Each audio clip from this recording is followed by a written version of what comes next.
بسم اللہ الرحمن الرحیم الحمد للہ رب العالمین والصلاة والسلام علی رسول خیر خلقہ محمد وعلی آلہ وصحبہ اجمعین سبحانک لا علم لنا الا ما علمتنا انک انت العلیم الحکیم ربی زدنی علما ربی زدنی علما ربی زدنی علما ربی شرح لی صدری ویسر لی امری واحلل عقدۃ من لسانی یفقهوا قولی باب نکاح اہل الشرک، مشرکین کے نکاح کرنے کے بیان میں یہ باب ہے۔ یہاں مشرک سے مراد کافر ہے، یعنی کفار کے نکاح کے بارے میں۔ اس میں یہ بات بھی بیان ہوگی کہ کفار آپس میں نکاح کرے تو اس کا کیا حکم ہے، اور یہاں کفار سے مراد بھی ذمی ہے، جو اسلامی ملک میں رہتا ہے، ٹیکس پے کرتا ہے، ویزا لے کر رہتا ہے، تو اس کا کیا حکم ہے ان کے نکاح کا۔ تو مشرک سے مراد کافر ہے، اور پھر ذمی کافر مراد ہے۔ فرماتے ہیں وَإِذَا تَزَوَّجَ الْكَافِرُ بِغَيْرِ شُهُودٍ أَوْ فِي عِدَّةِ كَافِرٍ وَذَلِكَ فِي دِينِهِمْ جَائِزٌ ثُمَّ أَسْلَمَ أُقِرَّ عَلَيْهِ۔ فرماتے ہیں جب کوئی کافر شادی کرے بغیر گواہوں کے، یعنی کوئی کافر کسی کافر عورت سے، کوئی ذمی کسی ذمی عورت سے شادی کرے بغیر گواہوں کے، یا عورت کی عدت چل رہی ہو اور عدت کے دوران ہی، یعنی وہ عورت کسی کافر مرد کی عدت میں ہو، یعنی اس کا شوہر کوئی کافر تھا مر گیا ہے، یا کوئی کافر اس کا شوہر تھا اس نے طلاق دے دی ہے، عورت عدت میں تھی کہ دوسرے کافر نے اس کے ساتھ عدت میں ہی شادی کر لی، اور یہ ان کے دین میں جائز بھی ہو، یعنی عدت کے اندر شادی کرنا اور بغیر گواہوں کے شادی کرنا یہ ان کی عدت میں جائز بھی ہو، تو اس طرح انہوں نے شادی کی۔ پھر شادی کرنے کے بعد کچھ عرصے بعد وہ دونوں اسلام لے آئے، مسلمان ہو گئے، تو اب کیا کیا جائے گا؟ فرماتے ہیں کہ اگر مسلمان ہو جائے شادی کرنے کے بعد تو ان کا یہ نکاح مسلمان ہونے کے بعد برقرار رکھا جائے گا، اگرچہ اسلام میں بغیر گواہوں کے اور بغیر عدت کے شادی جائز نہیں ہے، لیکن چونکہ یہ شادی انہوں نے حالت کفر میں کی تھی اور اب اسلام لے آئے ہیں تو یہ شادی برقرار رہے گی، اس شادی پر کوئی فرق نہیں پڑے گا، اور مسلمان ہونے کے بعد بھی یہ دونوں میاں بیوی ہوں گے۔ یہ تب ہے کہ جب یہ دونوں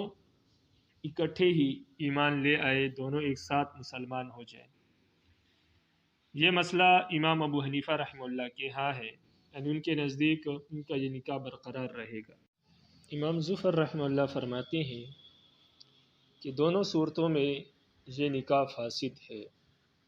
بغیر گواہوں کی صورت میں اگر نکاح کیا گیا ہے تب بھی فاسد ہے، اور کسی کافر کی عدت میں اگر عورت تھی اور کسی دوسرے کافر نے نکاح کیا تب بھی یہ نکاح فاسد ہے۔ لیکن بات اتنی ہے کہ ان کے ساتھ ہم کوئی چھیڑ خانی نہیں کریں گے، ہم ان کو نہیں چھیڑیں گے اسلام لانے سے پہلے۔ اسلام لانے سے پہلے ہم ان سے نہیں پوچھیں گے کہ آپ نے ایسا کیوں کیا، یا آپ اس فاسد نکاح کے باوجود کیوں رہ رہے ہیں آپس میں۔ تو اسلام لانے سے پہلے ہم ان کے دینی معاملات میں ان کو چھیڑیں گے نہیں، لیکن بہرحال یہ نکاح ان کا ٹھیک نہیں ہے، فاسد ہے۔ اسی طرح اسلام لانے سے پہلے ان کا یہ معاملہ اسلامی قاضی کے سامنے بھی پیش نہیں کیا جائے گا، ان کے سامنے لے کر نہیں جایا جائے گا، نہ یہ دونوں خود لے کر جا سکتے ہیں۔ خود لے کر جا سکتے ہیں لیکن کوئی مسلمان ان کے اس معاملے کو اسلامی عدالت میں اسلامی قاضی کے سامنے پیش نہیں کرے گا، نہ اسلامی حکومت اس کو از خود اس کا نوٹس لے گی۔ صاحبین فرماتے ہیں، صاحبین پہلی صورت میں امام ابو حنیفہ رحمہ اللہ کے ساتھ ہے، یعنی اگر بغیر گواہوں کی نکاح ہو جائے تو ان کے نزدیک وہ نکاح برقرار رکھا جائے گا ان دونوں کے اسلام لانے کے بعد بھی۔ امام صاحب کا بھی یہی مسلک ہے۔ اور دوسرے مسئلے میں کہ جب عدت میں نکاح کیا جائے تو اس صورت میں صاحبین امام ظفر رحمہ اللہ کے ساتھ ہے کہ یہ نکاح فاسد ہے، لیکن اسلام لانے سے پہلے ہم ان کو نہیں چھیڑیں گے، لیکن جب اسلام لے آئیں گے تو پھر یہ نکاح ختم کر دیا جائے گا۔ تو بہرحال امام ابو حنیفہ رحمہ اللہ کے اسلام لانے کے بعد دونوں صورتوں میں نکاح برقرار رکھا جائے گا۔ امام ظفر رحمہ اللہ کے اسلام لانے کے بعد چونکہ نکاح فاسد تھا، دونوں صورتوں میں ختم کیا جائے گا۔ اور صاحبین رحمہ اللہ پہلے مسئلے میں امام صاحب کے ساتھ ہے، یعنی پہلے مسئلے میں نکاح برقرار رکھا جائے گا جب بغیر گواہوں کی نکاح ہو، اور دوسری صورت میں وہ امام ظفر رحمہ اللہ کے ساتھ ہے، یعنی عدت میں اگر نکاح ہو تو ایسی صورت میں وہ فرماتے ہیں کہ نکاح اسلام لانے کے بعد ختم کر دیا جائے گا۔ امام ظفر رحمہ اللہ کی دلیل یہ ہے کہ اسلامی احکامات جتنے بھی خطابات ہوئے ہیں اسلام میں، خطاب سے مراد جتنے بھی احکامات ہیں اللہ اور اللہ کے رسول کے، یہ عام ہے، یہ پوری امت کے لیے ہے، کیونکہ نبی علیہ السلام اور نبی علیہ السلام کی شریعت یہ پوری انسانیت کے لیے تھی، تو ساری کی ساری انسانیت نبی علیہ السلام کی امت ہے۔ اس لیے نبی علیہ السلام کی ارشادات اور فرامین سب کے لیے عام ہے۔ اس لیے جو غیر مسلم ہے ان کے لیے بھی یہ احکامات لازم ہے کہ وہ نبی علیہ السلام کی شریعت کے مطابق عمل کرے۔ اگر اس کے مطابق عمل نہیں کریں گے تو ان کا وہ کام فاسد اور باطل تصور کیا جائے گا، جیسے کہ نبی علیہ السلام کی شریعت کہتی ہے کہ گواہوں کے ساتھ نکاح ہو اور عدت میں نکاح نہ ہو، تو یہ کفار پر بھی لازم ہے، ان کو بھی چاہیے کہ وہ اسی طرح نکاح کرے، کیونکہ یہ شریعت تمام انسانیت کے لیے ہے۔ لیکن اگر وہ اس طرح نہیں کرتے تو ان کا یہ عمل تو فاسد ہوگا، لیکن اسلام لانے سے پہلے ہم ان کو چھیڑیں گے نہیں، اس لیے کہ وہ اسلامی ریاست میں رہتے ہیں اور اسلامی ریاست نے ان کی ذمہ داری اٹھائی ہے، اس لیے ان کو ذمی کہتے ہیں۔ تو جب تک وہ ذمی ہے ہم ان سے کوئی تعرض نہیں کریں گے، ہم ان کو ان کے حال پہ چھوڑ دیں گے، ان کے عبادات میں نہ ہم ان پر ہاتھ اٹھائیں گے اس معاملے میں، اور نہ ہم ان سے بحث کریں گے، اس لیے کہ ہم نے ان کی ذمہ داری اٹھائی۔ جب ذمہ داری اٹھائی تو نہ ہم ان سے قتال کر سکتے ہیں اور نہ بحث کر سکتے ہیں، اس لیے اگرچہ کام ان کا غلط ہے، فاسد ہے، لیکن اسلام لانے سے پہلے ہم ان سے کو چھیڑ نہیں سکتے۔ جب اسلام لے آئیں گے پھر ہم ان کو کہیں گے یہ نکاح ٹھیک نہیں تھا، اب اس کو ختم کریں۔ تو اسلام لانے کے بعد چونکہ وہ نکاح جو ان کا تھا وہ ٹھیک نہیں تھا، تو اسلام لانے کے بعد حرمت تو پہلے سے تھی، پہلے سے ان کا نکاح حرام تھا جو انہوں نے کیا تھا،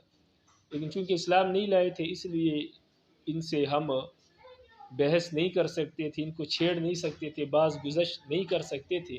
لیکن جب اسلام لے آئے تو چونکہ نکاح پہلے سے فاسد تھا، حرمت پہلے سے موجود تھی، تو اب اسلام لانے کے بعد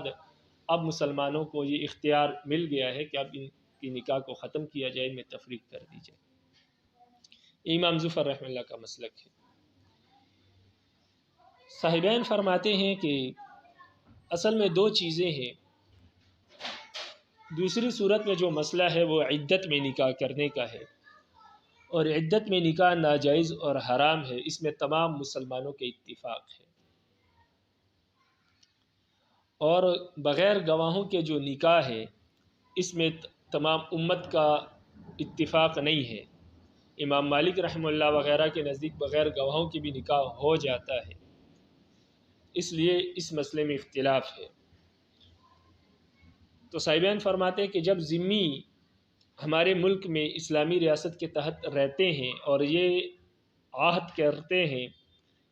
کہ ہم اسلامی اصولوں کے مطابق، قانون کے مطابق زندگی گزاریں گے اور ٹیکس دیں گے، تو ان سے مراد وہ اصول ہوتے ہیں جن پر تمام مسلمان متفق ہیں۔ اس لیے دوسرے مسئلے میں یعنی عدت میں جو نکاح ہے اس میں تمام مسلمان متفق ہے، اس لیے جب وہ عدت میں نکاح کریں گے تو ان کا نکاح فاسد اور باطل تصور کیا جائے گا، لیکن چونکہ اسلام نہیں لائے تو چھیڑا نہیں جائے گا۔ جب اسلام لے آئیں گے تو چونکہ وہ پہلے سے فاسد تھا، اب اسلام لانے کے بعد ہم ان کو ختم کر دیں گے اس نکاح کو۔ لیکن جو بغیر گواہوں کے مسئلہ ہے اس میں چونکہ اختلاف ہے مسلمانوں کا آپس میں، اس لیے اس مسئلے میں ذمی مسلمانوں کے اصول اور قانون کے پابند نہیں ہیں، اس لیے اس صورت میں جو ان کا نکاح ہوا ہے وہ فاسد تصور نہیں کیا جائے گا، بلکہ بعض مسلمانوں کے ہاں بھی جائز ہے، اس لیے ہم ان کو فاسد نہیں کہیں گے، اسلام لانے کے بعد بھی وہ نکاح برقرار رہے گا۔ یہ ہو گئی صاحبین کی دلیل۔ امام اعظم ابو حنیفہ رحمہ اللہ فرماتے ہیں کہ جو عدت کی بنیاد پر حرمت آتی ہے، عدت میں نکاح کرنے کی وجہ سے جو حرمت آتی ہے وہ دو وجہ سے آتی ہے۔ عدت میں نکاح کرنا اس لیے حرام ہے کہ شریعت نے اس کا حکم دیا ہے کہ یہ حرام ہے، تو لہٰذا یہ اللہ اور اللہ کے رسول کا حق ہے۔ اب جو شخص اللہ اور اللہ کے رسول کو مانتا ہے اور ان کے احکامات کو مانتا ہے تو اس پر یہ حق ہے کہ وہ عدت میں نکاح نہ کرے، عدت میں نکاح کرے گا تو وہ حرام ہوگا، اس لیے کہ شریعت کو جب اس نے مانا ہے تو اب شریعت کا اس پر حق ہے۔ تو لہٰذا جو مسلمان ہوگا وہ عدت میں نکاح کرے گا تو اس کا نکاح حرام ہے، اس لیے کہ وہ شریعت کو مانتا ہے تو شریعت کا پابند ہے اور شریعت کا اس پر حق ہے، تو شریعت کے حق کی وجہ سے عدت میں نکاح ناجائز ہوگا۔ لیکن جو ذمی ہے یا غیر مسلم ہے وہ تو شریعت کو مانتا نہیں ہے، جب شریعت کو مانتا نہیں ہے تو شریعت کو اس پر کوئی حق نہیں ہے۔ یہ تو ایک وجہ ہو گئی عدت میں نکاح حرام ہونے کی۔ تو کافر کے لیے عدت میں نکاح حرام اس لیے نہیں ہے کہ وہ شریعت کو مانتا نہیں ہے، شریعت کا پابند نہیں، تو شریعت کا حق بھی اس پر نہیں ہے۔ دوسری وجہ جس بنیاد پر عدت میں نکاح حرام ہوتا ہے، فاسد ہوتا ہے، وہ ہے شوہر کا حق۔ اور شوہر کا حق ایسے ہے کہ کسی کافر عورت کا شوہر مسلمان ہو تو شوہر کا عقیدہ تو یہ ہے کہ وہ اسلام کو مانتا ہے، اسلام کے احکامات کو مانتا ہے، تو لہٰذا شوہر کا حق بنتا ہے بیوی پر کہ وہ اس کی شریعت کے مطابق اپنے معاملات کو چلائے۔ اب جب مسلمان شخص مر جائے اور تو بیوی پر عدت واجب ہوگی اور عدت میں وہ نکاح نہیں کر سکتی، اس لیے کہ مسلمان شوہر کا اس پر یہ حق بنتا ہے کہ اس کے مطابق، اس کے عقیدے کے مطابق یہ زندگی گزارے اور عدت میں نکاح نہ کرے۔ یا اسی طرح مسلمان شوہر نے طلاق دی ہے تو اس طلاق کی عدت میں اس مسلمان شوہر کا حق ہے کہ اس کے عقیدے کے مطابق عمل کرے اور عدت میں نکاح نہ کرے۔ لیکن جب کوئی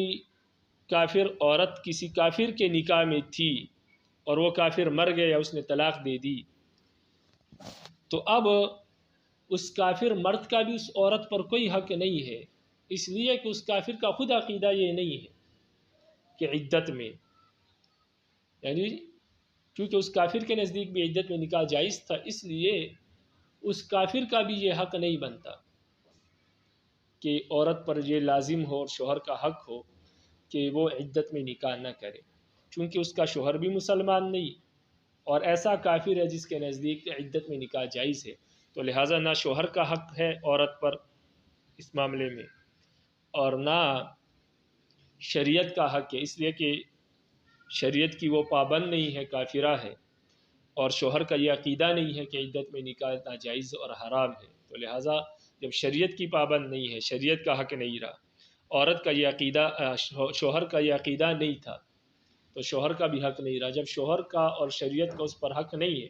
تو اب وہ آزاد ہے، اس نے جو عدت میں نکاح کیا ہے وہ نکاح صحیح ہوگا، کیونکہ کوئی حق اس پر نہیں تھا۔ جب نکاح صحیح ہے اس کے نزدیک تو اسلام لانے کے بعد یہی نکاح برقرار رکھا جائے گا، اس کو ختم نہیں کیا جائے گا، کیونکہ کفار کے لیے نکاح صحیح تھا، کیونکہ اس پر شریعت اور شوہر کا حق نہیں تھا، تو لہٰذا جب وہ صحیح تھا تو اسلام لانے کے بعد بھی وہی نکاح جو پہلے سے صحیح تھا وہ برقرار رکھا جائے گا۔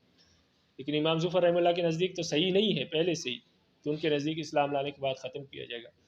اور صاحبین کے ہاں ایک صحیح ہے بغیر گواہوں والا، وہ اسلام لانے کے بعد برقرار رکھا جائے گا، اور دوسرا عدت میں جو ہے وہ بغیر وہ صحیح نہیں ہے، فاسد ہے، تو اسلام لانے کے بعد اس کو ختم کیا جائے گا۔ لیکن چونکہ امام صاحب کے نزدیک دونوں صحیح ہے، تو عدت میں اس لیے صحیح ہے کہ عدت میں شریعت کی وہ پابند نہیں ہے، تو شریعت کا حق اس پر نہیں، اور شوہر اس کا کافر ہے، اس کے نزدیک عدت میں نکاح جائز ہے، تو شوہر کا بھی حق نہیں، تو جب دونوں کا حق نہیں ہے تو اس کا عدت میں نکاح کیا ہوا نکاح صحیح قرار دیا جائے گا، اور جب وہ نکاح صحیح ہے تو اسلام لانے کے بعد وہی نکاح برقرار رکھا جائے گا۔ یہ امام صاحب رحمۃ اللہ فرماتے ہیں۔ دوسرا مسئلہ جو گواہوں والا ہے، اس میں امام صاحب فرماتے ہیں کہ نکاح کی دو حالتیں ہیں۔ ایک حالت ابتدا، جب نکاح ہو رہا ہوتا ہے، تو جب نکاح ہو رہا ہوتا ہے اس وقت جو گواہ ہے وہ شرط ہے، اور عدت بھی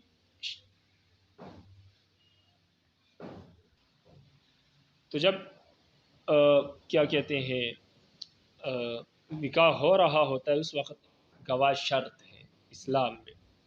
لیکن جب ایک مرتبہ نکاح صحیح ہو جائے تو نکاح کو باقی رکھنے کے لیے پھر گواہ شرط اور لازم نہیں ہے۔ جیسے کہ ایک شخص نے گواہوں کے موجودگی میں شادی کی، اب وہ گواہ مر گئے ہیں، تو گواہ تو اب موجود نہیں ہے لیکن نکاح باقی رہے گا، تو گواہ نکاح ہوتے وقت گواہوں کا ہونا ضروری ہے۔ جب ایک مرتبہ نکاح صحیح ہو جائے پھر ان گواہوں کی ضرورت نہیں، نکاح باقی رہے گا پھر گواہوں کے بغیر بھی۔ تو امام صاحب فرماتے ہیں کہ جب بغیر گواہوں کے کافروں کے ہاں نکاح صحیح تھا، تو ایک مرتبہ جب نکاح ہو گیا ہے تو نکاح صحیح ہے، جب اسلام لے آئے ہیں تو اب یہ نکاح دوبارہ ہو نہیں رہا بلکہ اس نکاح کو برقرار رکھنا ہے، تو جب برقرار رکھنا ہے تو یہ حالت بقا ہے نکاح کی، حالت ابتدا نہیں، اور نکاح کو باقی رکھنے کی جو حالت ہے جس کو حالت بقا کہتے ہیں اس کے لیے گواہوں کا ہونا ضروری نہیں ہے۔ تو نکاح جب ایک مرتبہ صحیح ہو گیا ہے تو اب جب اسلام لائے ہیں تو وہ نکاح برقرار رکھ رہے ہیں، جب برقرار رکھ رہے ہیں تو اس میں گواہوں کی ضرورت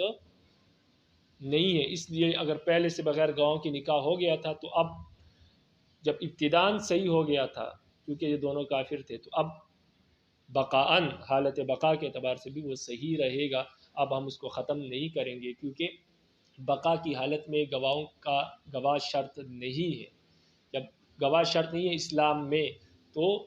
مسلمان ہونے کے بعد ان کی نکاح کی حالت بقا ہے، حالت ابتدا نہیں ہے۔ جب حالت بقا ہے تو اس میں تو گواہ ویسے بھی شرط نہیں ہے، تو لہٰذا گواہوں کے اعتبار نہیں کیا جائے گا، جو پہلے ان کا نکاح ہوا تھا وہ صحیح قرار دے دیا جائے گا، اور باقی مزید ان سے اب گواہوں کا مطالبہ نہیں ہوگا۔ اور عدت بھی اسی طرح ہے، عدت بھی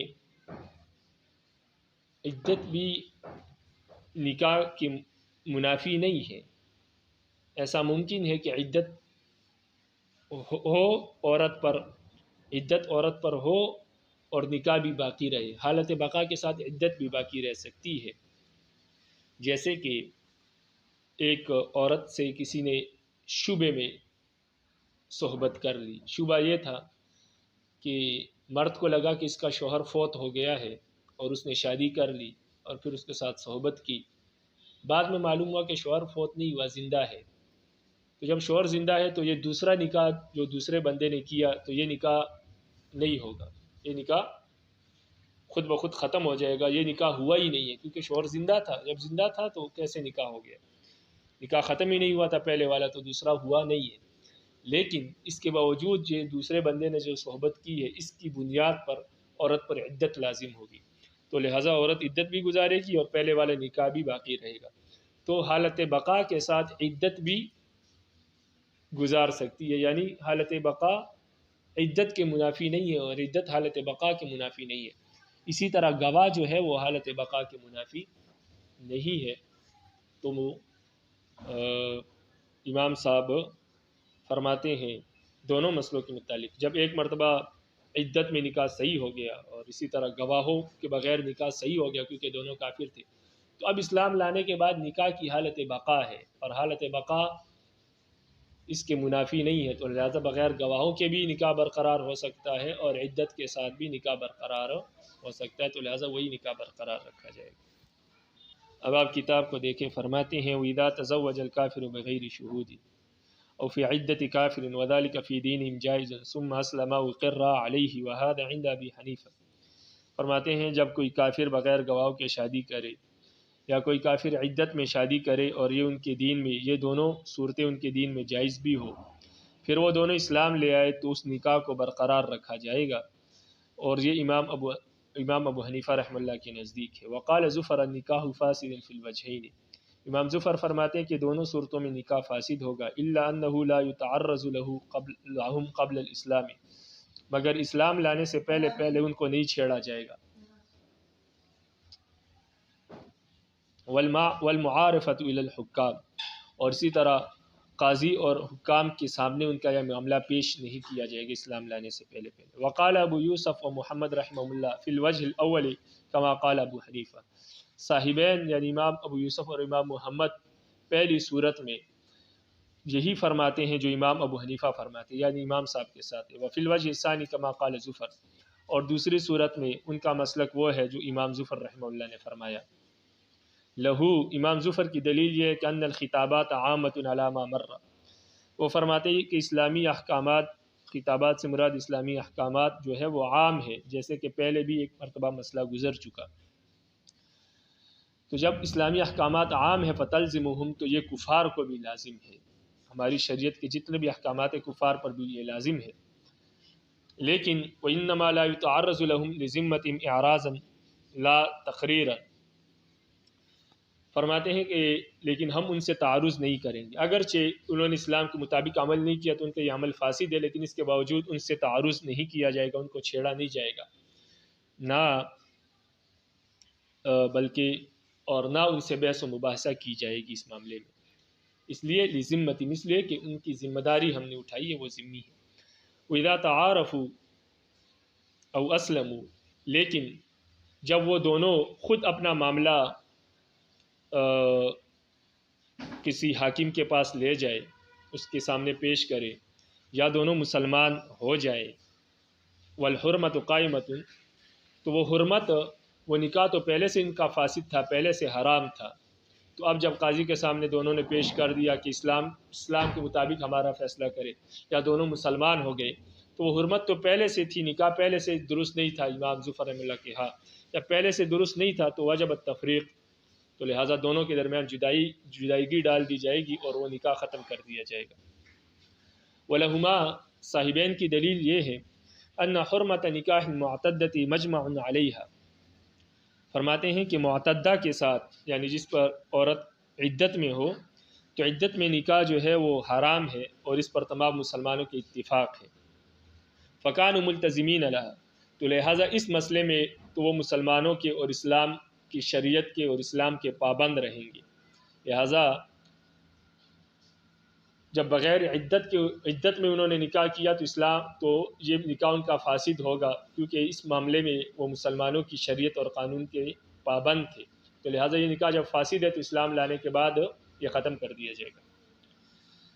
وحرمت النکاح بغیر شہود مختلف فی، اور بغیر گواہوں کے نکاح کرنا اس میں اختلاف ہے، جب اس میں اختلاف ہے تو ولم یلتزموا احکامنا بجمیع الاختلاف، تو لہٰذا جو کافر ہے یا جو ذمی ہے، انہوں نے ہماری شریعت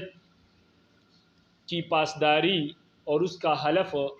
تمام اختلافات کے ساتھ نہیں اٹھایا، بلکہ ان کے حلف کا مقصد یہ ہے کہ ہم اسلامی قانون کی پاسداری کریں گے، اس کا مطلب یہ ہے کہ جو مسلمانوں کے ہاں متفق قوانین ہیں اس کی تو ہم پاسداری کریں گے، باقی جو اختلافی قوانین ہیں اس میں وہ ہمارے شریعت کی پاسداری ان پر لازم نہیں ہے، اس لیے بغیر گواہوں کے جو ان کا نکاح ہوگا اس میں اختلاف ہے، اس میں وہ ہمارے قانون کے پابند نہیں ہے، اس لیے ان کا بغیر گواہوں والا جو نکاح ہے وہ تو ٹھیک ہوگا، تو اسلام لانے کے بعد وہ برقرار رکھا جائے گا، اور جو عدت میں نکاح ہے اس میں مسلمانوں کے اتفاق ہے، یہ ان پر لازم ہے کہ اس میں اسلامی قانون کی پاسداری کرے، اس لیے اس معاملے میں یہ نکاح فاسد ہوگا، اور اسلام لانے کے بعد جب پہلے سے فاسد تھا تو اسلام لانے کے بعد اس کو ختم کر دیا جائے گا۔ ولی ابی حنیفہ، امام ابو حنیفہ رحمہ اللہ فرماتے ہیں ان الحرمت لا يمكن اثباتها حقا للشرع، یہ جو حرمت ہے کہ نکاح ان کا حرام ہے اور فاسد ہے، یہ ممکن نہیں ہے، اس کا ثابت کرنا، اس حرمت کو ثابت کرنا ممکن نہیں ہے، نہ تو شریعت کے حق کی وجہ سے، اس لیے کہ وہ شریعت کے پابند نہیں ہے، تو ہم کیسے کہیں کہ ان کا یہ نکاح فاسد ہے؟ ہماری شریعت میں فاسد ہے، لیکن ان کے لیے کیوں فاسد ہے؟ وہ تو ہماری شریعت کے پابند نہیں۔ لأنهم لا يخاطبون بحقوقی، اس لیے کہ شرعی احکام کے وہ مخاطب نہیں ہیں، ان سے شریعت کے احکام کی پوچھ نہیں ہوگی، ان سے صرف ایمان کا تقاضا ہے فی الحال، باقی احکامات ان پر لازم نہیں ہے، اس لیے ان سے باقی احکامات کے متعلق پوچھا بھی نہیں جائے گا۔ تو جب شریعت کے وہ پابند نہیں ہے تو شریعت کی مخالفت کرنے کی وجہ سے ان پر حرمت کا حکم بھی نہیں لگے گا، تو یہ حرمت ان کے حق میں ثابت نہیں ہوتی، اس لیے کہ شریعت کے پابند نہیں ہے، تو شریعت کا حق بن کر ان پر حرمت ثابت نہیں ہوتی اس معاملے میں کہ انہوں نے عدت میں نکاح کیوں کیا۔ عدت میں نکاح شریعت کے حق کی وجہ سے یا بغیر گواہوں کے نکاح شریعت کے حق کی وجہ سے ناجائز ہے، لیکن وہ شریعت کے پابند نہیں ہے۔ ولا وجہ الی ایجاب العدت حقا للزوج، تو لہٰذا کوئی وجہ نہیں ہے کہ ہم عدت میں نکاح کو ان پر کیا کر دے، واجب کر دے، ان پر عدت میں نکاح کرنے کی حرمت کو ان پر واجب کر دے، اس لیے کہ شریعت کے تو وہ پابند نہیں۔ اور اسی طرح حق للزوج، شوہر کے حق کی بنیاد پہ بھی ہم ان پر یہ حرمت لازم اور ثابت نہیں کر سکتے، اس لیے لأنه لا يعتقد، اس لیے کہ شوہر کا خود یہ عقیدہ نہیں ہے، شوہر کا عقیدہ یہ ہے کہ عدت میں نکاح جائز ہے ان کے نزدیک، تو لہذا شوہر کے حق کی بنیاد پر بھی ہم اس کی بیوی پر یہ لازم نہیں کر سکتے کہ اس نے عدت میں جو نکاح کیا ہے یہ ناجائز اور حرام، کیونکہ شوہر کا خود عقیدہ تھا جائز ہونے کا، بے شک وہ ابھی مر گیا ہے یا اس نے طلاق دے دی ہے، لیکن اس کا عقیدہ تھا، تو لہٰذا جو اس کا عقیدہ تھا اس کی بنیاد پر عورت عمل کرے گی، تو لہذا شوہر کا حق بھی نہیں ہے کہ ہم کہیں کہ شوہر کے حق کی وجہ سے اس کے نکاح کو فاسد قرار دیا جائے۔ بخلاف ہی تو جب شوہر کا بھی حق نہیں ہے، شریعت کا بھی اس پر حق نہیں ہے، تو اس کا عدت میں جو اس نے نکاح کیا تھا وہ تو جائز ہوگا، صحیح ہوگا، تو جب وہ صحیح ہے تو امام صاحب فرماتے ہیں کہ پھر اسلام لانے کے بعد بھی صحیح ہے۔ برخلاف اس کے کہ اذا كانت تحت مسلمین، برخلاف اس کے کہ عورت جب مسلمان کے نکاح میں ہو تو ایسی صورت میں مسلمان شخص تو اس کا عقیدہ رکھتا ہے کہ عدت میں نکاح جائز نہیں ہے، تو ایسی صورت میں اگر وہ کافرہ عورت مسلمان کے عدت میں ہے تو پھر کسی کافر سے نکاح نہیں کر سکتی، اگر پھر کسی کافر سے نکاح کرے گی تو پھر امام صاحب کے نزدیک وہ نکاح فاسد ہوگا، صحیح نہیں ہوگا، اسلام لانے کے بعد اس کو ختم کیا جائے گا۔ تو بہرحال امام صاحب فرماتے ہیں کہ نہ شریعت کا اس پر حق ہے نہ شوہر کا حق ہے جس بنیاد پر ہم کہیں کہ یہ نکاح جو عورت نے کیے ہیں یہ درست نہیں ہے، صحیح نہیں ہے، کہ جب صحیح نہیں ہے تو اسلام لانے کے بعد ہم ان کو ختم کریں، تو ایسا کوئی حق نہیں ہے۔ جب کوئی حق نہیں ہے تو ان کا اس عورت کا نکاح کرنا، کافرہ عورت کا کسی کافر کے ساتھ بغیر گواہوں کی یا عدت میں، تو یہ نکاح صحیح ہے۔ اذا صح النکاح، اور جب نکاح صحیح ہے تو فحالۃ المعارفۃ والاسلام حالۃ البقاء، تو جب نکاح ابتداءً صحیح ہو گیا ایک مرتبہ تو پھر جب قاضی کے پاس یہ نکاح پیش کریں گا، کوئی تیسرا مسلمان ان کے اس معاملے کو لے کر قاضی کی عدالت میں چلا جائے حالت، یا یہ دونوں اسلام لے آئے، تو یہ حالت بقا ہے، حالت ابتدا نہیں ہے نکاح کی۔ نکاح تو ابتداء صحیح ہو گیا کیونکہ شریعت کا حق نہیں تھا، شوہر کا حق نہیں تھا، تو نکاح صحیح ہو گیا۔ بعد میں جب قاضی کی عدالت میں یہ لوگ پیش ہوئے، یہ اسلام لے آئے، تو اس وقت نکاح پہلے سے صحیح تھا، اب نکاح کے باقی رکھنے کا مسئلہ ہے کہ نکاح باقی رکھا جائے یا ختم کیا جائے، تو یہ حالت بقا ہے۔ وشہادۃ لیست شرطا فیہا، اور حالت بقا میں گواہی شرط، گواہوں کا ہونا شرط نہیں ہے، تو جب گواہوں کا ہونا حالت بقا میں شرط نہیں ہے تو لہٰذا وہ نکاح جو پہلے صحیح تھا وہ اب بھی برقرار رکھا جائے گا، کیونکہ پہلے سے صحیح ہو گیا ایک مرتبہ ابتداء، تو اب تو گواہوں کی ضرورت نہیں ہے۔ گواہوں کی ضرورت اس وقت تھی شروع میں، لیکن شروع میں وہ دونوں کافر تھے، تو اس وقت جب نکاح صحیح ہو گیا تو اب تو اسلام لانے کے بعد اس کی حالت بقا ہے، تو حالت بقا میں تو وہ گواہوں کی ضرورت ہے ہی نہیں، تو لہٰذا جب گواہوں کی ضرورت ہے ہی نہیں تو گواہوں کی بنیاد پر ہم اس نکاح کو فاسد قرار نہیں دے سکتے۔ وَكَذَلِكَ الْعِدَّةُ لَا تُنَافِيهَا، اسی طرح عدت جو ہے وہ بھی حالت بقا کے منافی نہیں ہے۔ اسلام لانے کے بعد اب جو مسئلہ ہے کہ اس نے عدت میں نکاح کی، اس پر عدت ہونی چاہیے، شوہر اس کے قریب نہ آئے، تو یہ حالت بقا ہے،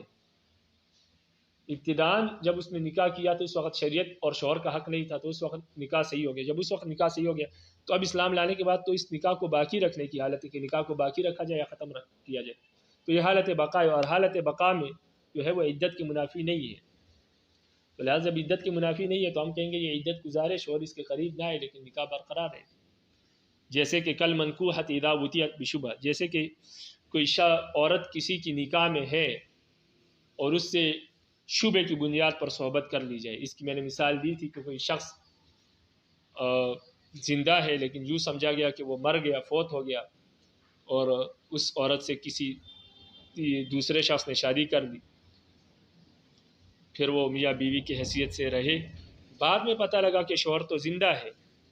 فوت نہیں ہوا. تو ایسی صورت میں اس عورت پہ عدت بھی ہوگی اور نکاح بھی برقرار رہے گا، یعنی نکاح بھی باقی رہے گا. تو حالت بقا عدت کے منافی نہیں ہے، عورت عدت میں بھی ہے اور نکاح بھی برقرار ہے. تو اسی طرح اسلام لانے کے بعد اس کو کہا جائے گا کہ عدت گزارے اور نکاح. فإن تزوج المجوسی امته او ابنته ثم اسلم فرق بینہم. یہاں سے فرماتے ہیں کہ اگر کوئی مجوسی آتش پرست اپنی باندی سے شادی کرے یا اپنی بیٹی سے شادی کرے، پھر وہ دونوں اسلام لے آئے، تو اسلام لانے کے بعد ان دونوں کے درمیان جدائیگی ڈال دی جائے گی، ان کا نکاح ختم کر دیا جائے گا اور دونوں کو جدا کر دیا جائے گا، یعنی پھر آپس میں رہنا ان کے لیے جائز نہیں ہوگا.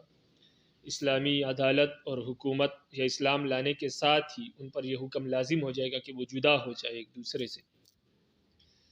اور میاں بیوی کی حیثیت سے نہ رہے.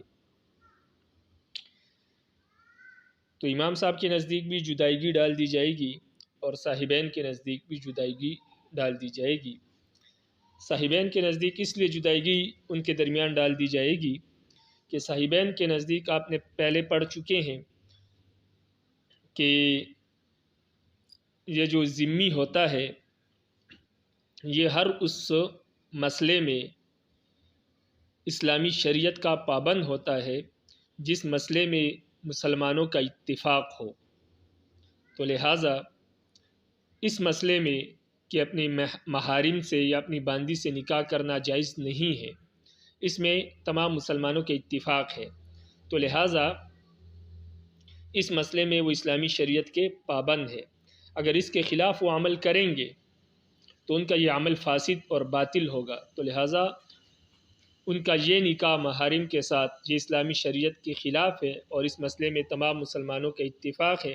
اس لیے ان کا یہ نکاح باطل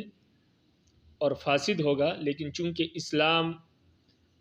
ابھی تک انہوں نے قبول نہیں کیا ہے اور ہم نے ان کی ذمہ داری اٹھائی ہے، ذمہ اٹھایا ہے، اس لیے اسلام لانے سے پہلے جو ہم نے ان کی ذمہ داری اٹھائی ہے اس ذمہ داری کی بنیاد پر ہم ان سے چھیڑخانی نہیں کریں گے، ان کو اسی طرح باقی رکھیں گے. لیکن جب یہ اسلام لے آئے تو اسلام لانے کے بعد پھر ان میں جدائیگی ڈال دی جائے گی، اس لیے کہ یہ نکاح پہلے سے ہی باطل تھا. اب جب اسلام لے آئے ہیں تو اب ہمیں ان کو چھیڑنے کی اور ان کو جدا کرنے کی اجازت مل گئی ہے، تو لہٰذا اب ان کو جدا کر دیا جائے گا. اور یہ مسئلہ معتدہ والے مسئلے میں گزر چکا کہ جو عورت کافر کے نکاح میں تھی اور پھر وہ مر گیا یا اس نے طلاق دے دی اور کافر کی عدت گزار رہی ہے تو دوسرا کافر اس سے نکاح کرے، تو اس میں صاحبین کا یہی مسلک تھا کہ معتدہ کے ساتھ نکاح کرنا یہ حرام ہے، جائز نہیں ہے، اس میں مسلمانوں کے اتفاق ہے، تو لہٰذا یہ نکاح فاسد ہے. اسلام لانے کے بعد یہ نکاح ختم کیا جائے گا. یہاں پر بھی محارم کے ساتھ اگر نکاح کرے تو یہ اس پہ مسلمانوں کے اتفاق ہے، تو اسلام لانے کے بعد یہ نکاح چونکہ فاسد تھا اس کو ختم کیا جائے گا. امام ابو حنیفہ رحمہ اللہ کے نزدیک یہ نکاح صحیح تھا. مجوسیوں نے جو اپنے محارم کے ساتھ نکاح کیا یہ صحیح ہے، اس لیے کہ ان کے دین میں یہ جائز ہے. اور امام صاحب کا مسلک آپ پہلے پڑھ چکے ہیں کہ وہ اسلامی شریعت کے پابند نہیں ہے. جب اسلامی شریعت کے پابند نہیں ہے اپنے ان معاملات میں جو معاملات ان کے نزدیک جائز ہے، تو لہٰذا مجوسیوں کے نزدیک اپنے محارم سے نکاح کرنا یہ جائز ہے. تو لہٰذا اس معاملے میں وہ اسلامی شریعت کے پابند نہیں ہے۔ جب اسلامی شریعت کے پابند نہیں ہے تو انہوں نے یہ جو نکاح کیا یہ صحیح ہے بالکل۔ تو اب اسلام لانے کے بعد پھر ان کو کیوں جدا کیا جا رہا ہے؟ کیونکہ مسئلہ تو امام صاحب کا پہلے گزر چکا کہ جو نکاح صحیح ہو اسلام لانے سے پہلے، تو اسلام لانے کے بعد وہ نکاح برقرار رکھا جائے گا۔ تو امام صاحب پھر کیوں کہتے ہیں کہ اس کو جدا کیا جائے گا؟ تو امام صاحب فرماتے ہیں بے شک اسلام لانے سے پہلے ان کا یہ نکاح صحیح تھا، لیکن اسلام لانے کے بعد یہ دونوں آپس میں محرم ہے، مجوسی اور اس کی بیٹی آپس میں محرم ہے، اور یہ محرم ہونا یہ بقائے نکاح کے بھی منافی ہے، جس طرح ابتدائی نکاح کے منافی ہے، یعنی ابتداً اگر دونوں محرم ہو تو اسلام میں شادی جائز نہیں ہے۔ اسی طرح یہ نکاح تو پہلے ہو چکا ہے لیکن اب حالت بقا ہے کہ اس نکاح کو باقی رکھا جائے اسلام لانے کے بعد یا ختم کیا جائے۔ تو حالت بقا میں بھی اگر دونوں محرم ہو تو نکاح باقی نہیں رہ سکتا اسلامی شریعت میں۔ تو لہٰذا یہ دونوں مسلمان ہو گئے ہیں اور یہ حالت بقا ہے، لیکن یہ دونوں محرم ہیں، اور محرمیت جو ہے یہ بقائے نکاح کے منافی ہے، اس وجہ سے ان دونوں میں تفریق کر دی جائے گی۔ بخلاف عدت والے مسئلے میں یا معتدہ کا مسئلہ تھا تو اس میں امام صاحب نے فرمایا تھا کہ معتدہ عدت جو ہے یہ بقائے نکاح کے منافی نہیں ہے، اس لیے وہاں پر امام صاحب کا مسلک یہ تھا کہ نکاح کو برقرار رکھا جائے، کیونکہ جب ابتداً یہ نکاح صحیح تھا تو بقان بھی صحیح ہے، کیونکہ عدت بقائے نکاح کے منافی نہیں ہے۔ ابتدائی نکاح کے منافی ہے لیکن وہ پہلے غیر اسلامی اس وقت یہ مسلمان نہیں تھے تو اس وقت وہ نکاح صحیح ہو گیا تھا، اب بقائے نکاح کے منافی نہیں ہے عدت، تو لہٰذا وہ نکاح برقرار رکھا جائے گا۔ لیکن محرمیت مجوسی والا جو مسئلہ ہے جس میں دونوں محرم ہیں، تو محرمیت جو ہے یہ بقائے نکاح کے منافی ہے، اس لیے دونوں میں تفریق کر دی جائے گی، نکاح کو باقی نہیں رکھ سکتے۔ تو بہرحال امام صاحب کے نزدیک بھی تفریق کی جائے گی، صاحبین کے نزدیک، صاحبین کے ہاں وجہ الگ ہے اور امام صاحب کے ہاں وجہ الگ ہے صرف۔ تو فرماتے ہیں مجوسی اگر اپنی بیٹی سے یا اپنے باندی سے شادی کرے پھر وہ دونوں مسلمان ہو جائے تو ان کے درمیان تفریق کر دی جائے گی۔ لِأَنَّ نِكَاحَ الْمَحَارِمِ لَهُ حُكْمُ الْبُطْلَانِ فِي مَا بَيْنَهُمْ عِنْدَهُمَا، اس لیے کہ محارم کے ساتھ نکاح کرنا جو ہے یہ باطل ہے صاحبین کے ہاں، یعنی غیر مسلموں کے حق میں بھی یہ باطل ہے صاحبین کے ہاں، جیسے کہ ہم نے معتدہ والے مسئلے میں یہ بات ذکر کر دی تھی۔ اور اب ووجب التعرض بالاسلام، تو اسلام لانے کے بعد اب ان کے ساتھ تعرض واجب ہو گیا ہے، ان کو چھیڑنا، ان میں جدائی کرنا، یہ ان کے معاملات میں دخل اندازی کرنا یہ واجب ہو گیا ہے اسلام لانے کی وجہ سے۔ تو جب وہ اسلام لے آئے ہیں تو ہم پر اب واجب ہو چکا ہے کہ ان کے معاملات کو دیکھیں۔ جب معاملات کو دیکھا تو یہ نکاح پہلے سے باطل تھا، جب باطل تھا فیفرق، تو ان کے درمیان اب تفریق کر دی جائے گی، کیونکہ نکاح پہلے سے باطل تھا تو لہٰذا اس کو ختم کیا جائے۔ وعنده له حکم الصحة فی الصحیح، امام ابو حنیفہ رحمہ اللہ کے ہاں صحیح قول کے مطابق یہ نکاح صحیح تھا، تو لہٰذا جب نکاح صحیح تھا تو پھر اس کو باقی رکھنا چاہیے۔ تو فرماتے ہیں الا ان المحرمیت تنافی بقاء نکاح، مگر جو محرمیت ہے، دونوں کا محرم ہونا، یہ بقائے نکاح کے منافی ہے، فیفرق، اسی وجہ سے یہ نکاح باقی نہیں رکھ سکتے، تو لہٰذا اس میں دونوں میں تفریق کر دی جائے گی۔ بخلاف العدہ، بخلاف عدت والے مسئلے کے جو پہلے گزر چکا، لأنها لا تنافیہ، اس لیے کہ عدت جو ہے یہ بقائے نکاح کے منافی نہیں ہے، تو لہٰذا اگر معتدہ کے ساتھ نکاح کیا ہے تو امام صاحب کے نزدیک وہ باقی رکھا جائے گا اسلام لانے کے بعد بھی۔ ثم بإسلام أحدهما يفرق بينهما وبمرافعة أحدهما لا يفرق عنده خلافا لهما۔ فرماتے ہیں کہ یہ مجوسی اور اس کی جو محرم رشتہ دار ہے یعنی بیٹی ہے جو بھی ہے، ان دونوں نے نکاح کیا، اور نکاح ہونے کے بعد ان دونوں میں سے اگر کوئی ایک مسلمان ہو جائے، چاہے یہ مجوسی مسلمان ہو جائے یا اس کی بیٹی مسلمان ہو جائے، یعنی جو بھی اس کی بیوی ہے، چاہے وہ بہن ہے، بیٹی ہے، جو بھی، تو چاہے یہ مجوسی مسلمان ہو جائے یا اس کی محرم جو بیوی ہے وہ مسلمان ہو جائے، دونوں میں سے کوئی ایک بھی مسلمان ہو گیا تو ان کا یہ نکاح ختم کر دیا جائے گا، تفریق کر دی جائے گی۔ لیکن ان دونوں میں سے اگر کوئی ایک اپنا یہ معاملہ اسلامی عدالت میں لے جائے اور قاضی سے کہے کہ ہمارے درمیان اسلامی شریعت کے مطابق فیصلہ کرے، تو امام صاحب کے نزدیک قاضی ان دونوں کے درمیان تفریق نہیں کرے گا۔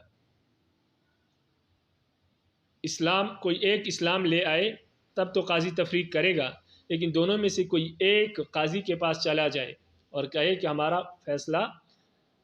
جو ہے اپنی شریعت کے مطابق کرے، اسلام کے مطابق کرے، تو قاضی تفریق نہیں کرے گا۔ یہ امام صاحب کے نزدیک ہے، یعنی کوئی ایک اسلام لے آئے تو تفریق ہوگی، کوئی ایک معاملہ عدالت میں لے جائے، اسلام نہیں لایا کوئی بھی، لیکن دونوں میں سے ایک نے اپنا معاملہ عدالت میں پیش کر دیا کہ اسلام کے مطابق فیصلہ کیا جائے، تو قاضی تفریق نہیں کرے گا۔ صاحبین کے اختلاف ہے، صاحبین فرماتے ہیں کہ جس طرح دونوں میں سے کوئی ایک اسلام لے آئے تو دونوں میں تفریق کر دی جائے گی، نکاح ختم کیا جائے گا، اسی طرح دونوں میں سے کوئی ایک اپنا معاملہ اسلامی عدالت میں پیش کر دے تب بھی قاضی تفریق کرے گا دونوں میں۔ تو صاحبین کے نزدیک تو مسئلہ واضح ہے، لیکن امام صاحب نے فرق کیا ہے، اسلام لانے کی صورت میں کوئی ایک اسلام لے آئے تو تفریق ہوگی، لیکن دونوں میں سے کوئی ایک اپنا معاملہ اسلامی عدالت میں پیش کرے، اگر اسلام نہیں لائے، دونوں میں سے کوئی بھی اسلام نہیں لایا اور دونوں میں سے کسی ایک نے اپنا معاملہ اسلامی عدالت میں پیش کر دیا، تو پھر تفریق نہیں کی جائے گی، کسی ایک کے کہنے سے تفریق نہیں کی جائے گی۔ امام صاحب فرماتے ہیں کہ ان دونوں میں سے ایک شخص یہ حق رکھتا ہے کہ نکاح جو ہے وہ باقی رکھا جائے،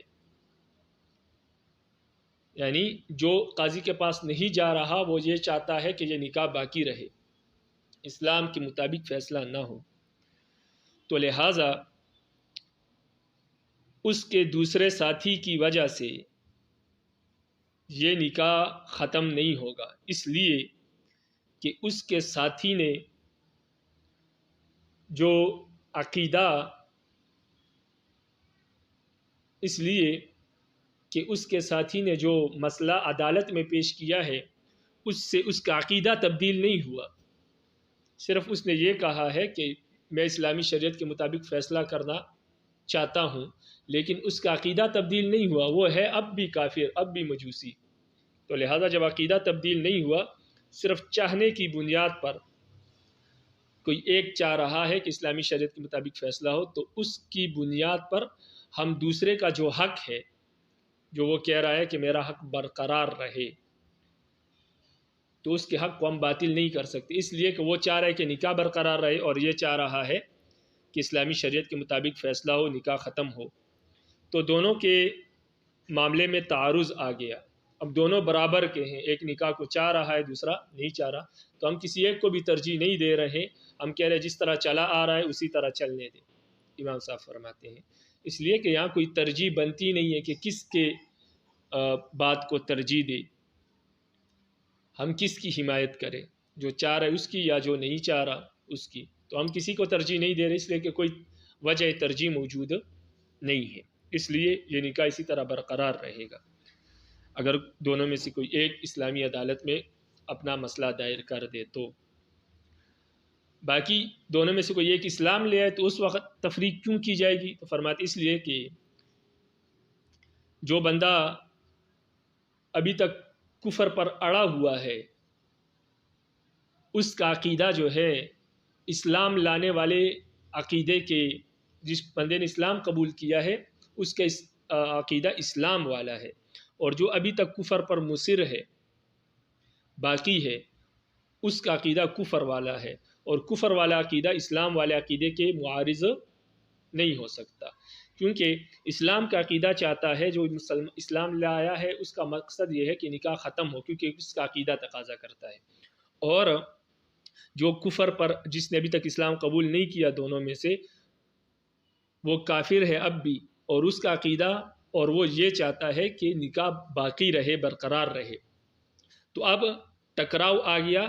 اسلام کے عقیدے اور کفر کے عقیدے کے درمیان، اور بات یہ ہے کہ اسلام غالب ہوتا ہے، کیونکہ نبی علیہ السلام نے فرمایا لِأَنَّ الْإِسْلَامَ يَعْلُو وَلَا يُعْلَى، اسلام غالب ہے، اسلام پر کوئی چیز غالب نہیں آ سکتی، تو لہٰذا جب ٹکراؤ ہو گیا اسلامی عقیدے اور کفر والے عقیدے کے درمیان، اور اسلامی عقیدہ یہ چاہتا ہے، جو مسلمان ہوا ہے اور جس کا عقیدہ اب اسلام والا ہے، وہ یہ چاہتا ہے کہ یہ نکاح ختم ہوا جائے اور دونوں میں تفریق ہو جائے، اور جس کا عقیدہ کفر والا ہے اس کا تقاضا یہ ہے کہ یہ نکاح برقرار رہے۔ تو ٹکراؤ آ گیا اسلامی عقیدے کے درمیان اور کفر والے عقیدے کے درمیان، اور یہ بات واضح ہے کہ اسلامی عقیدے کو ترجیح ہوگی، تو لہٰذا جب اسلامی عقیدے کی ترجیح ہوگی تو اس کے مطابق عمل کر دیا جائے گا اور دونوں میں تفریق کر دی جائے گی۔ باقی جو پہلا مسئلہ ہے کہ کوئی ایک اپنا مسئلہ عدالت میں پیش کر دے اور اسلام کسی نے قبول نہیں کیا، تو وہاں پر عقیدے برابر ہے۔ جب برابر ہے تو امام صاحب فرماتے ہیں اب کسی کو ترجیح نہیں ہوگی، وہ معاملہ اسی طرح برقرار رہے گا۔ تو اب عبارت کو دیکھیں، فرماتے ہیں ثم باسلام احدہما یفرق بینہما، دونوں میں سے کسی ایک کی اسلام لانے کی بنیاد پر دونوں میں تفریق کر دی جائے گی۔ وبمرافعۃ احدہما لا یفرق عندہ خلافا لہما، اور دونوں میں سے کوئی ایک مرافعہ کرے، یعنی اسلامی قاضی سے حکم طلب کرے، اسلام کے مطابق اپنا معاملہ عدالت میں پیش کرے، اس کو مرافعہ کہتے ہیں۔ دونوں میں سے کوئی ایک مرافعہ کرے تو امام صاحب کے نزدیک صرف مرافعہ کرنے سے، دونوں میں سے کوئی ایک مرافعہ کرے، اگر دونوں کرے تو اس کا حکم الگ ہے، دونوں میں سے کوئی ایک مرافعہ کرے تو امام صاحب کے نزدیک تفریق نہیں کی جائے گی۔ صاحبین کا اس میں اختلاف ہے۔ والفرق، امام صاحب کے نزدیک فرق کیا ہے دونوں مسئلوں میں؟ فرماتے والفرق، فرق یہ ہے کہ ان استحقاق احدہما لا يبطل بمرافعۃ صاحبہ اذ لا يتغیر به اعتقادہ، فرماتے ہیں دونوں میں سے کسی ایک کا جو یہ حق ہے کہ نکاح باقی رکھا جائے، یہ حق باطل نہیں ہوگا اس کے ساتھی کے مرافعے کی وجہ سے، اس لیے کہ صرف مرافعے کی وجہ سے اس کا عقیدہ تبدیل نہیں ہوا۔ جب عقیدہ تبدیل نہیں ہوا تو وہ بھی کفر والا عقیدہ ہے، اور جو عدالت میں نہیں گیا ہے اس کا بھی کفر والا عقیدہ ہے، تو دونوں برابر ہے، تو لہٰذا کسی کو ترجیح نہیں ہے۔ باقی جو پہلے والا مسئلہ ہے کہ اسلام لایا ہے ان دونوں میں سے کوئی ایک، تو فرماتے ہیں اما اعتقاد المسر بالکفر لا يعارض اسلام المسلم، فرماتے ہیں جو شخص کفر پر برقرار ہے اس کا عقیدہ مسلمان کے اسلام والے عقیدے کے معارض نہیں ہو سکتا، مقابلہ نہیں ہو سکتا، لأن الاسلام یعلو، اس لیے کہ اسلام غالب ہے، ولا یعلا، اسلام پر کوئی چیز غالب آ نہیں سکتی، اس لیے اسلامی عقیدے کے مطابق فیصلہ کر دیا جائے گا اور تفریق کر دی جائے گی۔ آگے فرماتے وَلَوْ تَرَافَعَ يُفَرَّقُ بِالْإِجْمَاعِ لِأَنَّ مَرَافِعَتَهُمَا كَتَحْكِيمِهِمَا، فرماتے اگر وہ دونوں مرافعہ کر لے، وہ دونوں قاضی کے پاس چلے جائے، اسلام کسی نے قبول نہیں کیا لیکن دونوں قاضی کے پاس چلے گئے اور کہا کہ اسلامی شریعت کے مطابق ہمارے درمیان فیصلہ کرے، تو فرماتے ہیں اس صورت میں پھر قاضی ان دونوں کے درمیان تفریق کر دے گا۔ یہ مسئلہ بالاجماع ہے، تمام ائمہ کے نزدیک یہی حکم ہے، اس لیے کہ ان دونوں کا مرافعہ کرنا ایسا ہے جیسے کہ ان دونوں نے قاضی کو اپنا فیصل بنا دیا ہے کہ آپ ہمارا فیصلہ کریں شریعت کے مطابق، تو لہٰذا یہاں فیصلہ شریعت کے مطابق ہی ہوگا، اس لیے کہ دونوں یہی چاہ رہے ہیں۔ جب دونوں یہی چاہ رہے ہیں تو ترجیح اسی کو ہوگی اور قاضی اسلام کے مطابق فیصلہ کر کے دونوں کی تفریق کر دے گا۔ یہ فرماتے ہیں ولا يجوز ان يتزوج المرتد مسلمة ولا كافرة ومرتدة لأنه مستحق للقتل والإمهال ضرورة التأمل والنکاح يشغله عنه فلا يشرع في حقه، فرماتے ہیں کسی مرتد کے لیے یہ جائز نہیں، مرتد جو اسلام سے پھر جائے تو اس کے لیے یہ جائز نہیں کہ وہ کسی مسلمان عورت سے شادی کرے یا کسی کافرہ عورت سے شادی کرے یا کسی مرتدہ عورت سے شادی کرے، یعنی مرتد شادی نہیں کر سکتا، اس کے لیے جائز ہی نہیں ہے، شادی کرے گا تو بھی شادی نہیں ہوگی، اس لیے کہ وہ قتل کا مستحق ہے، شریعت کہتی ہے اس کو قتل کیا جائے، لیکن شریعت اس کو 3 دن کی مہلت دی ہے۔ اب 3 دن کی مہلت اس لیے دی ہے تاکہ یہ سوچ و فکر کرے کہ میرے کے لیے اسلام بہتر ہے یا کفر بہتر ہے، تو اس 3 دن کی مہلت اس لیے ہے تاکہ سوچ و بچار کرے۔ لیکن اگر ہم اس کو نکاح کی اجازت دے دیں تو نکاح کی وجہ سے یہ غور و فکر سے کیا ہو جائے گا، غور و فکر سے مشغول ہو جائے گا، غور و فکر کا پھر اس کو وقت ہی نہیں رہے گا، اس لیے کہ نکاح کی خوشی میں، بیوی کی خوشی میں، اسی چیز میں لگ جائے گا، اسی فکر میں لگ جائے گا، تو سوچ و فکر کب کرے گا؟ تو لہٰذا اس کے ذمہ یہ ہے کہ یہ 3 دن سوچ و فکر کرے، اس میں اگر یہ شادیاں کرے گا تو سوچ و فکر کب کرے گا؟ اس لیے شریعت نے اس کے حق میں نکاح کو جائز قرار نہیں دیا، تاکہ جو اس کا مقصد ہے مہلت دینے کا، وگرنہ یہ تو ابھی واجب القتل ہے، لیکن شریعت نے جو مہلت دی ہے وہ صرف اس لیے دی ہے تاکہ یہ سوچ لے نکاح کرنے کے لیے مہلت نہیں دی ہے. اگر یہ نکاح کرے گا تو سوچے گا کیا؟ تو وہ مہلت سوچنے کے لیے، نکاح کے لیے نہیں، اس لیے اس کے حق میں نکاح کرنا جائز نہیں ہے. فرماتے ولا يجوز ان يتزوج المرتد مسلمة ولا كافرة ومرتدة. فرماتے جائز نہیں ہے کسی مرتد کے لیے کہ وہ کسی مسلمان عورت سے شادی کرے، اسی طرح نہ کسی کافر عورت سے اور نہ کسی مرتدہ عورت سے. لأنه مستحق للقتل، اس لیے کہ وہ واجب القتل ہے. والامہال ضرورت التامل، اور جو مہلت دی گئی ہے اس کو وہ سوچ و فکر کی وجہ سے دی گئی ہے. والنکاح یشغلہ عنہ، اور نکاح جو ہے وہ اس کو سوچ و فکر سے روک دے گی. فلا یشرع فی حقی، اس لیے اس کے حق میں نکاح کرنا جائز نہیں ہے. وکذا المرتدۃ لا یتزوجها مسلم ولا کافر، اسی طرح مرتدہ جو عورت ہے، اگر کوئی عورت اسلام سے پھر جائے تو اس کا بھی یہی حکم ہے. تو فرماتے ہیں اسی طرح کوئی مرتدہ عورت ہے تو اس عورت سے کوئی مسلمان شادی نہیں کر سکتا اور نہ ہی کوئی کافر اس سے شادی کر سکتا ہے. لأنها محبوسۃ للتأمل، اس لیے کہ اس کو جو مہلت دی گئی ہے اور قید کیا گیا ہے، کیونکہ مرتد کو قید کیا جاتا ہے اور 3 دن کی مہلت ہوتی ہے، اس کو جو قید میں رکھا گیا ہے یہ سوچ و فکر کے لیے رکھا گیا کہ 3 دن سوچ لے. وخدمت الزوج تشغلہ، اور شوہر کی خدمت اس کو سوچ و فکر سے روک دے گی. اگر وہ شادی کرے گی تو شوہر کی خدمت کرے گی، پھر تو اس وجہ سے وہ سوچ و فکر نہیں کر پائے گی صحیح سے. تو شادی جو ہے یہ اس کو شوہر کی خدمت جو ہے وہ اس کو سوچ و فکر سے روک دے گی، اس لیے اس کے لیے شادی جائز نہیں ہے. وَلِأَنَّهُ، اور دوسری وجہ یہ ہے کہ وَلِأَنَّهُ لَا يَنْتَظِمُ بَيْنَهُمَا الْمَصَالِحُ وَالنِّكَاحُ مَا شُرِعَ لِعَيْنِهِ بَلْ لِمَصَالِحِهِ. دوسری دلیل یہ ہے کہ نکاح جو ہے وہ مشروع کیا گیا ہے نکاح کے مصالح کی وجہ سے، اس کی جو مصلحتیں ہیں نکاح کی، اس وجہ سے نکاح کو جائز قرار دیا گیا ہے. نکاح صرف نکاح کی بنیاد پر جائز نہیں قرار دیا گیا، نکاح مشروع لذاتی ہی نہیں ہے بلکہ مصالح اور حکمتوں کی وجہ سے مشروع ہے. اور مرتدہ اور مسلمان یا مرتدہ اور کافر کے درمیان نکاح کے مصالح جو ہے یہ حاصل نہیں ہو سکتے. نکاح کے مصالح یہ ہے کہ اولاد پیدا ہو، رشتہ ازدواج میں یہ دونوں منسلک رہے، ایک دوسرے سے فائدہ اٹھائے. اب مرتدہ کو تو 3 دن بعد قتل کر دیا جائے گا تو بچے کہاں پیدا ہوں گے، جو اس کو گھر دینا ہے، خرچہ دینا ہے، وہ کہاں سے آئے گا؟ کوئی مصالح نہیں ہے. تو لہٰذا جب مصالح نہیں ہے ان دونوں کے درمیان تو لہٰذا مرتدہ کے لیے نکاح کرنا جائز ہی نہیں ہے، اسی طرح مرتد کے لیے بھی نہیں. فرماتے وَلِأَنَّهُ، دوسری دلیل یہ ہے کہ اس وجہ سے مرتدہ کے ساتھ نکاح جائز نہیں ہے کہ لا ينتظم بینہم المصالح، کہ مرتدہ اور اس کے شوہر کے درمیان مصالح منتظم نہیں ہو سکتے. وَالنِّكَاحُ مَا شُرِعَ لِعَيْنِهِ بَلْ لِمَصَالِحِهِ، اور نکاح اپنی ذات کی وجہ سے جائز نہیں ہے بلکہ اپنے مصالح کی وجہ سے جائز ہے، اپنی حکمتوں کی وجہ سے جائز ہے، اور وہ حکمتیں یہاں پر حاصل نہیں ہو سکتی، اس وجہ سے مرتدہ کے ساتھ نکاح جائز نہیں ہے. وما علینا الا البلاغ المبین. رب العالمین عمل کی توفیق نصیب فرمائے.